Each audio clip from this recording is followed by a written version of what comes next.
میرے سبھی سننے والوں کو السلام علیکم۔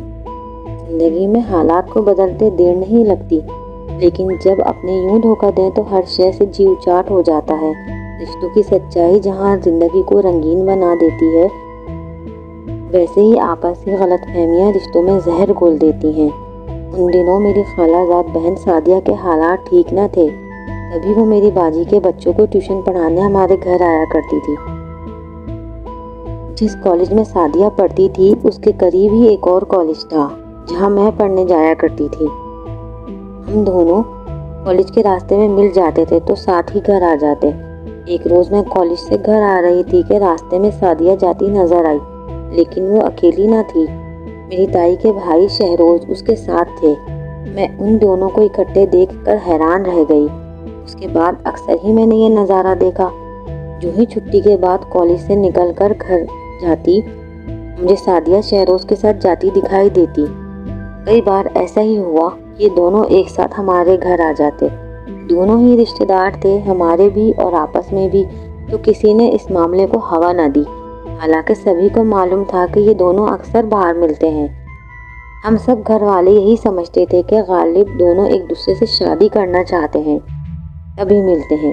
ان ملاقاتوں کی نوعیت ہمیں معلوم نہیں تھی، مگر شہروز کبھی سعدیہ کے گھر نہیں گئے تھے، جبکہ وہ تائی سے ملنے ہمارے گھر آتے رہتے تھے۔ سب سے باتیں کرتے، ہنسی مذاق کرتے، لیکن میں ان سے بات نہیں کرتی تھی۔ وہ خود مخاطب ہوتے تو بات کر لیتی۔ ایک روز وہ سعدیہ کے بارے میں کہنے لگے کہ مجھے اس بیچاری کے حالات پر بہت افسوس ہوتا ہے۔ جب سے اس کے والد فوت ہوئے ہیں، ان کی گزر بسر بہت مشکل سے ہوتی ہے۔ تب میں نے پوچھ ہی لیا کہ کیا آپ سعدیہ کو پسند کرتے ہیں؟ کہا بالکل نہیں، یہ تم نے کیسے سوچ لیا؟ ہمدردی ہونا اور بات ہے، پسند کرنا الگ بات ہے۔ سچ کہوں تو میں تمہیں پسند کرتا ہوں، اگر اجازت دو تو تمہیں والدین سے مانگ لوں۔ میں نے کوئی جواب نہ دیا، شرما کر ان کے پاس سے اٹھ کر اپنے کمرے میں چلی گئی۔ شہروز نے میری اس ادا کو میری رضامندی سمجھا اور رشتے کے لیے میرے والدین سے بات کر لی۔ ابو نے نیم رضامندی کا اظہار کیا، گویا زمانی بات چیت طے ہو گئی۔ کچھ دنوں بعد تائی کی کوشش سے میری منگنی شہروز سے ہو گئی۔ یوں ہم دونوں بھی کبھی کبھار باہر ملنے لگے۔ میں کالج سے چھٹی کے بعد تھوڑا سا وقت اس کے ساتھ باہر گزارنے لگی۔ یوں ہی سال بیت گیا۔ جب شہروز ملتے، کہتے کوشش کر رہا ہوں کہ اپنے پاؤں پر کھڑا ہو جاؤں تو تم کو بیاہ کر گھر لے جاؤں اور دنیا کی ہر خوشی تمہارے قدموں میں ڈھیر کر دوں۔ منگنی کے بعد میں نے بھی شہروز کو پسند کرنے لگی۔ بلا شبہ وہ باوقار اور بااعتماد شخصیت کے مالک تھے۔ وہ اپنی بات کے پکے اور قول کے سچے تھے، اور ایسے لوگ بہت کم ہی ہوتے ہیں۔ میں انہی خوبیوں کی وجہ سے شہروز پر نازا تھی۔ ان کے فائنل امتحان ختم ہو چکے تھے، لہٰذا وہ اپنے گھر والوں سے ملنے چلے گئے اور دو ماہ بعد لوٹے۔ شہروز جب واپس آئے تو میرے گھر والے اور میرے لیے بہت سے تحفے لائے، لیکن سعدیہ کے لیے کوئی تحفہ نہ لائے۔ اس روز وہ ہمارے گھر بیٹھی بچوں کو ٹیوشن پڑھا رہی تھی۔ اس نے شہروز سے ہم کلام ہونا چاہا، مگر انہوں نے اسے کوئی لفٹ نہ دی۔ مذاق کرنا چاہا تو کبھی شہروز نے اس کو روکھے پن سے نظر انداز کر دیا اور تمام وقت اس کے ساتھ کوئی بات نہ کی۔ اب وہ روز آنے لگے، اس سے باتیں کرتے۔ سعدیہ موجود ہوتی تو اس سے ہم کلام نہ ہوتے۔ تب مجھے ان کا یہ روکھا پن بڑا عجیب لگا۔ اکثر کالج سے واپسی پر سعدیہ مجھ کو شہروز کے ساتھ جاتے ہوئے دیکھتی، تب اس کا منہ اتر جاتا، چہرہ دھواں دھواں ہو جاتا۔ آخر کار رقابت نے اس کے اندر ایسی آنکھ کو جنم دیا کہ وہ اس میں خود ہی جل جل کر راکھ ہونے لگی۔ وہ خاموش تھی، مگر اس کے اندر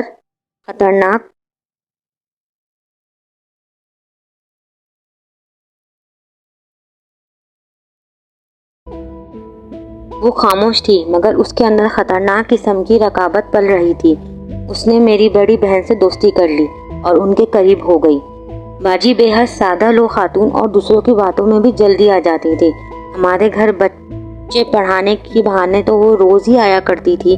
اب وہ زیادہ تر باجی کے پاس بیٹھنے نظر آنے لگی۔ بتاتی چلوں کہ میرے والد اور باجی کے سسر آپس میں سگے بھائی تھے، یوں ان کا گھر ہمارے گھر کے ساتھ ہی تھا۔ جب باجی کی شادی ہوئی تو ابو نے بیچ کی دیوار بھی نکلوا دی۔ تاکہ بیٹی اور اس کے بچے آنکھوں کے سامنے رہیں۔ جب میں دیر تک سعدیہ کو باجی سے باتیں کرتے دیکھتی تو میری سمجھ میں نہ آتا کہ ان سے کون سا ایسے حال احوال کرتی ہیں، ان کی باتیں ختم ہی نہیں ہوتی۔ سعدیہ دراصل میری اور شہروز کی منگنی سے اتنی زخم خوردہ ہو گئی تھی کہ وہ جھوٹی جھوٹی باتیں کر کے باجی کو شہروز کے خلاف کر رہی تھی۔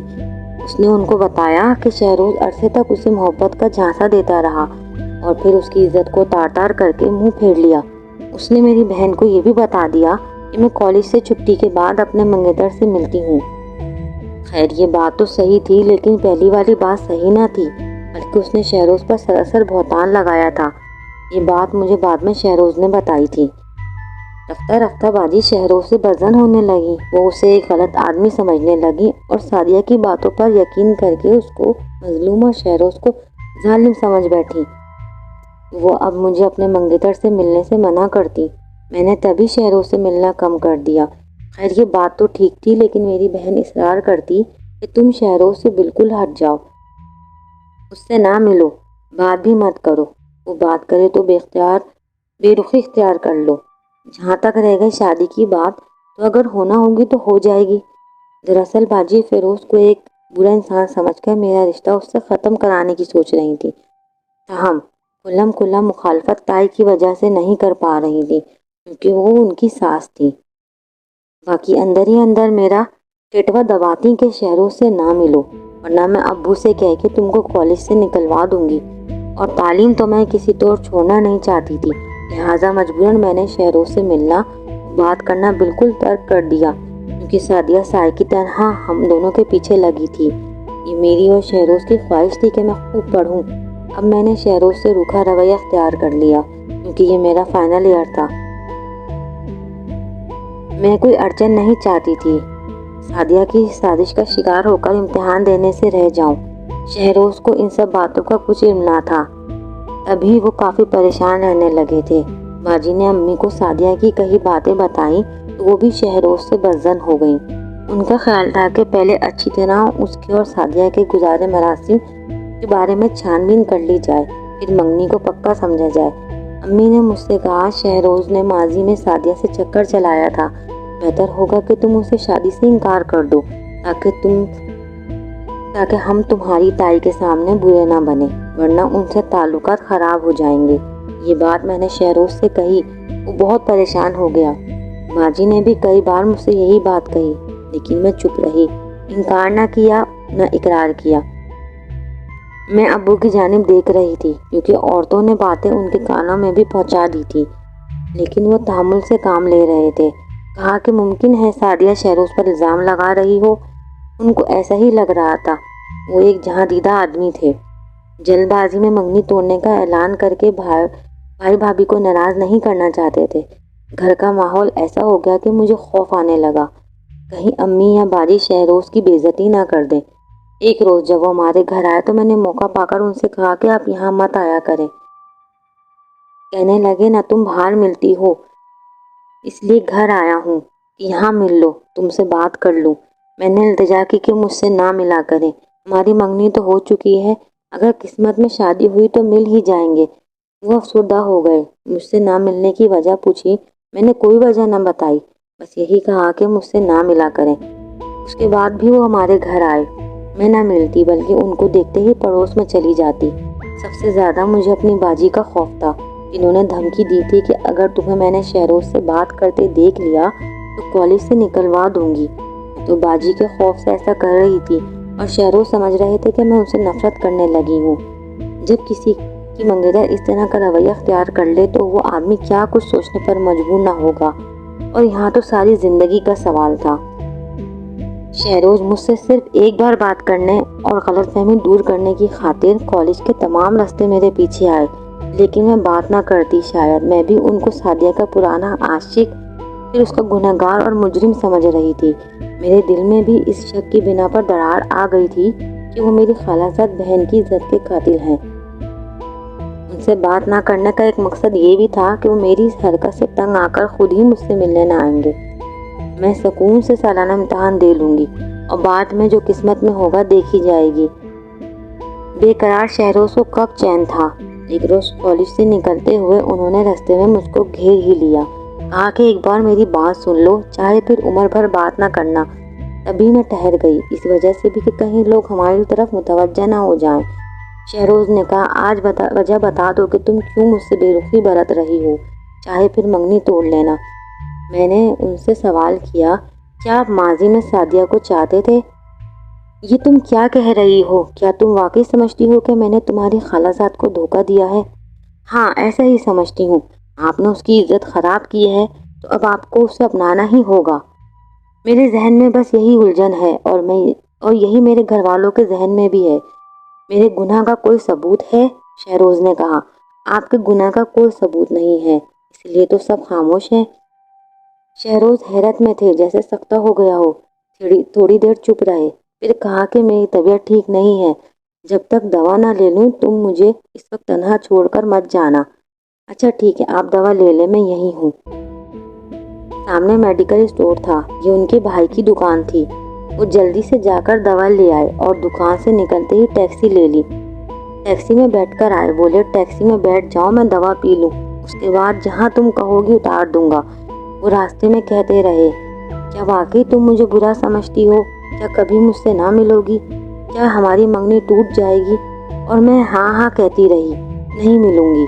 مجھے معلوم نہ تھا کہ میری اس ہاں ہاں سے ان کے دل پر کیا گزر رہی ہے اور ان کا کیا انجام ہونے والا ہے۔ ٹیکسی میرے گھر کی طرف جا رہی تھی۔ شہروز بولے، فصیحہ میری طبیعت واقعی خراب ہوتی جا رہی ہے، دوا جو لائے ہیں پی لیجئے، آپ ٹھیک ہو جائیں گے۔ آج کے بعد تم واقعی نہیں ملو گی؟ آخری بار پوچھ رہا ہوں۔ نہیں ملوں گی، مجبوری ہے، میں نے جواب دیا۔ اچھا تو ایک میری خواہش آخری پوری کر دو، یہ دوا تم مجھے اپنے ہاتھوں سے پلا دو۔ میں نے کہا ٹھیک ہے، اور ایک جگہ ٹیکسی روک کر میں نے اپنے ہاتھوں سے دوا شہروز کو پلا دی۔ دوا پینے کے چند منٹ بعد ہی ان کا چہرہ عجیب سا ہو گیا، پریشان تھی کہ ان کے منہ سے جھاگ کیوں آنے لگا۔ کیا انہوں نے غلط دوا لے لی تھی؟ میں رونے لگی۔ شہروز آپ کو کیا ہو گیا؟ آپ ٹھیک ہو جائیں، میں یہ منگنی نہیں توڑوں گی۔